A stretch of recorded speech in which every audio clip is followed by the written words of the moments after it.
Good afternoon. My name is John Anderson, and you are watching ICT News at 5.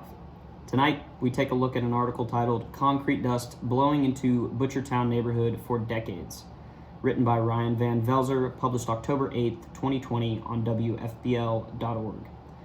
To successfully analyze this story, we must apply the CRAP checklist: currency, relevance, authority, accuracy, and purpose. First, we take a look at currency.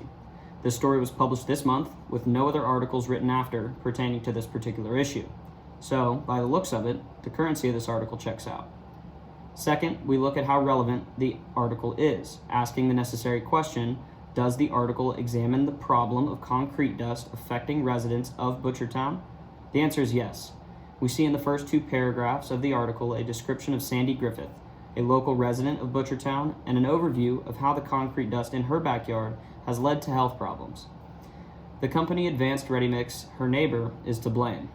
Along with many quotes from Sandy claiming that pollution has caused her health problems, the article states Louisville's Air Pollution Control District, the local regulator, has issued about 20 violations to the concrete manufacturer.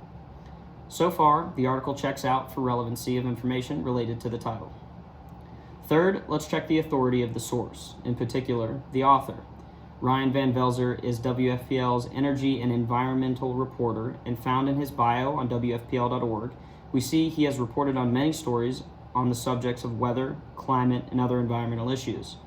Along with this, Ryan references many points made by Louisville's Air Pollution Control District, which is the local environmental regulator, and its director, Keith Talley, a source that holds great authority on this issue. Fourth, we examine the accuracy of the information provided in the article.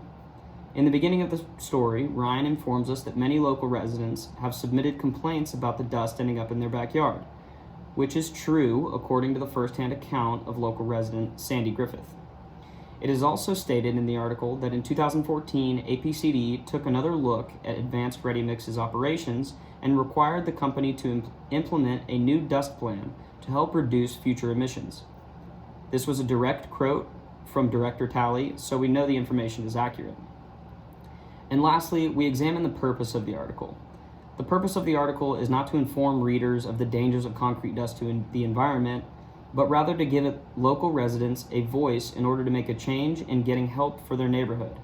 It also provides readers with assurance that the problem is finally being dealt with. So, is this particular article guilty of bias? After learning about cognitive bias in the reading titled How to Fight Fake News, written by Jeff Reeves, we can deduct this article might be written using confirmation bias by noticing that the reporter started with the conclusion that concrete dust is devastating a local neighborhood and then finding facts to support that claim.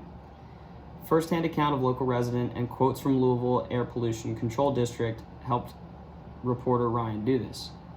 Even though the article might be a tad biased, the story was published for a good reason, and actions to reduce the amount of concrete dust emissions have been put into effect. I'm John Anderson with ICT News at 5. Thank you and good night.